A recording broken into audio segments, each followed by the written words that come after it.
नमस्कार, मैं हूं अर्जिता मिश्रा और आप देख रहे हैं इंडिया पब्लिक खबर। आखिरकार वो वक्त आ ही गया जिसका इंतजार उत्तर प्रदेश में समाजवादी पार्टी को खासतौर पर काफी वक्त से था।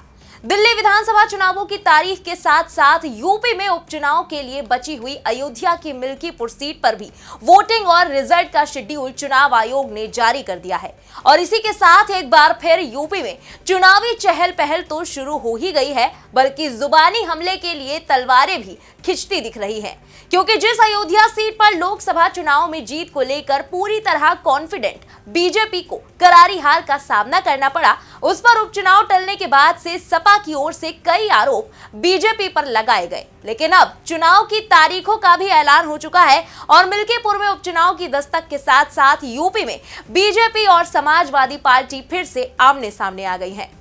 अयोध्या की मिल्कीपुर सीट पर उपचुनाव का ऐलान हो चुका है। यहां 5 फरवरी को मतदान होगा और 8 फरवरी को वोटों की गिनती की जाएगी। वहीं इससे पहले यूपी में जुबानी जंग छिड़ चुकी है। कभी संभल को लेकर तो कभी महाकुंभ को लेकर सपा चीफ अखिलेश यादव काफी वक्त से बीजेपी पर हमलावर है।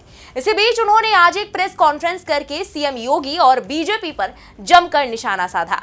प्रेस कॉन्फ्रेंस को संबोधित करते हुए अखिलेश यादव ने कहा कि प्रयागराज में कुंभ का बड़ा आयोजन हो रहा है। मैं सभी साधु संतों से प्रार्थना करूंगा कि जब वो यहाँ से वापस जाएं तो किसी साथी को भी अपने साथ वापस ले जाएं। हालांकि उन्होंने मुख्यमंत्री योगी आदित्यनाथ का नाम तो नहीं लिया, लेकिन अखिलेश यादव का इशारा उन्हीं की तरफ था। यही नहीं, अखिलेश यादव ने यहां तक कह दिया कि सीएम योगी आदित्यनाथ बीजेपी के सदस्य ही नहीं है। अखिलेश यादव से जब सवाल पूछा गया कि नंदकिशोर गुर्जर आरोप लगा रहे हैं कि यूपी में हर दिन गायें कट रही हैं, तो वो कहते हैं कि अगर वो भारतीय जनता पार्टी के सदस्य ना होते तो सीएम के यहाँ धरना देते। इस सवाल के जवाब पर सपा चीफ अखिलेश यादव ने कहा कि उनको नहीं पता है कि मुख्यमंत्री भारतीय जनता पार्टी के प्राथमिक सदस्य हैं ही नहीं। उनको किसने रोका है? भारतीय जनता पार्टी की सरकार रोजाना 50,000 गाय कटवा रही है। उनको कहिए वो आए लखनऊ और घुस जाए मुख्यमंत्री आवास में। यहाँ आपको बता दें कि गाजियाबाद जिले की लोनी सीट से बीजेपी के विधायक नंदकिशोर गुर्जर ने हाल ही में कहा था कि उनके जिले में पार्टी के महामंत्री की रिपोर्ट दर्ज नहीं हो रही है और ऐसे में वो जिले में ईंट से ईंट बजा देंगे। गुर्जर ने कहा था कि अगर ये सरकार बीजेपी की ना होती, सपा की होती, तो अधिकारी कितना बड़ा मुख्यमंत्री होता, मैं मुख्यमंत्री के घर में घुसकर भूसा भर देता। उन्होंने अपनी ही सरकार के चीफ सेक्रेटरी पर आरोप लगाते हुए कहा था कि उनके अधीन अधिकारी गाय का पैसा खा रहे हैं। राज्य में हर दिन हजारों गाय कट रही हैं। इसकी शिकायत के बावजूद पुलिस की ओर से कोई कदम नहीं उठाया जा रहा। चारों तरफ लूट मची है और इस सबके मुखिया मुख्य सचिव है। वहीं दूसरी तरफ सीएम योगी को लेकर अखिलेश के दिए गए बयान पर बीजेपी की तरफ से भी रिएक्शन सामने आया। यूपी सरकार में स्वतंत्र प्रभार राज्य मंत्री नरेंद्र कश्यप ने कहा कि अखिलेश यादव जी के बहुत से बयान आपत्तिजनक हैं, दुखद है। अब उनका ये कहना कि ऋषि मुनि साधु जो भी प्रयागराज में आएंगे वहां से एक साधु को और लेकर जाएं, मतलब वो मुख्यमंत्री जी पर टिप्पणी कर रहे हैं, सनातन हिंदू धर्म के साथ खिलवाड़ कर रहे हैं। ऐसा ही उन्होंने अयोध्या में किया। राम भक्तों पर गोलियां समाजवादियों ने चलवाई। सपा और कांग्रेस अयोध्या में राम मंदिर की प्राण प्रतिष्ठा के कार्यक्रम में भी उपस्थित नहीं रही। आने वाले समय में अखिलेश जी को इन सवालों का जवाब भी देना पड़ेगा।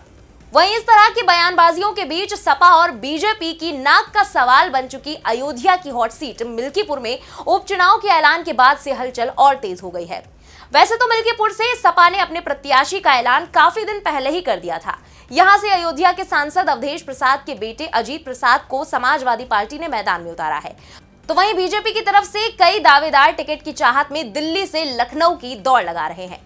मिल्कीपुर सीट को लेकर मुख्यमंत्री योगी आदित्यनाथ और सपा के राष्ट्रीय अध्यक्ष अखिलेश यादव के बीच नाक की लड़ाई मानी जा रही है। बड़ी बात यह है कि इस सीट की कमान खुद सीएम योगी आदित्यनाथ ने संभाली हुई है और आधा दर्जन से ज्यादा बार वो मिल्कीपुर जा चुके हैं। कुछ दिन पहले ही सीएम योगी ने 6 मंत्रियों की ड्यूटी भी मिल्कीपुर में लगा दी, जिसमें सूर्य प्रताप शाही, स्वतंत्र देव सिंह, जेपीएस राठौर, दयाशंकर दयालु, मयंकेश्वर शरण सिंह और सतीश शर्मा शामिल हैं। सीएम योगी आदित्यनाथ ने इन मंत्रियों को बूथवार टोली बनाकर जनता से सीधा संवाद और जनसंपर्क करने का निर्देश दिया। मंत्रियों के अलावा बीजेपी संगठन के भी कई ताकतवर चेहरों की यहां ड्यूटी लगाई गई है। पिछले 6 महीनों के अंदर यूपी सरकार की ओर से रोजगार मेला समेत कई कार्यक्रम भी करवाए गए हैं ताकि वोटरों के बीच पैठ बनाई जा सके। बीजेपी की कोशिश है कि अयोध्या लोकसभा सीट की हार का बदला मिल्कीपुर में लिया जाए। हालांकि इस बीच सपा सांसद अवधेश प्रसाद ने सीएम योगी पर हमला बोलते हुए कहा कि चाहे चाहे मुख्यमंत्री योगी कितनी बार मिल्कीपुर आए या जितने मंत्री लगा दे, सपा का प्रत्याशी ही जीतने वाला है। उन्होंने यह भी कहा कि 2027 के चुनाव का रास्ता मिल्कीपुर से ही निकलेगा और अखिलेश यादव के नेतृत्व में सपा की सरकार बनेगी। वहीं सबके बीच बीजेपी की यूपी इकाई के अध्यक्ष भूपेंद्र सिंह चौधरी ने मिल्कीपुर में उपचुनाव के ऐलान के बाद एक इंटरव्यू के दौरान कहा कि हमारी तैयारी पूरी है। जनता ने अपना मन साल 2024 के नवंबर में संपन्न हुए उपचुनाव में ही बता दिया है।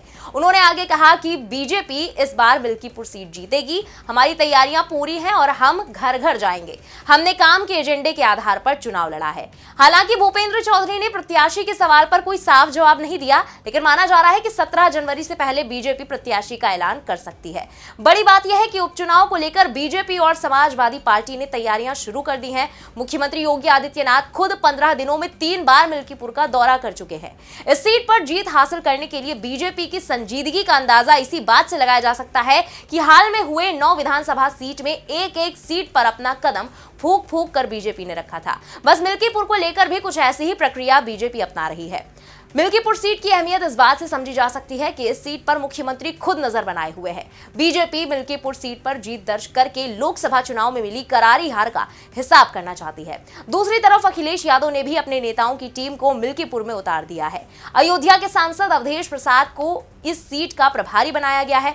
सपा यहां भी संविधान और अपने सांसद के स्वाभिमान को मुद्दा बनाने वाली है। खबरें हैं कि अखिलेश यादव खुद भी मिल्कीपुर सीट पर चुनाव प्रचार की कमान संभालेंगे और शिवपाल यादव, इंद्रजीत सरोज, माता प्रसाद पांडे समेत बड़े नेताओं की ड्यूटी लगाई जाएगी।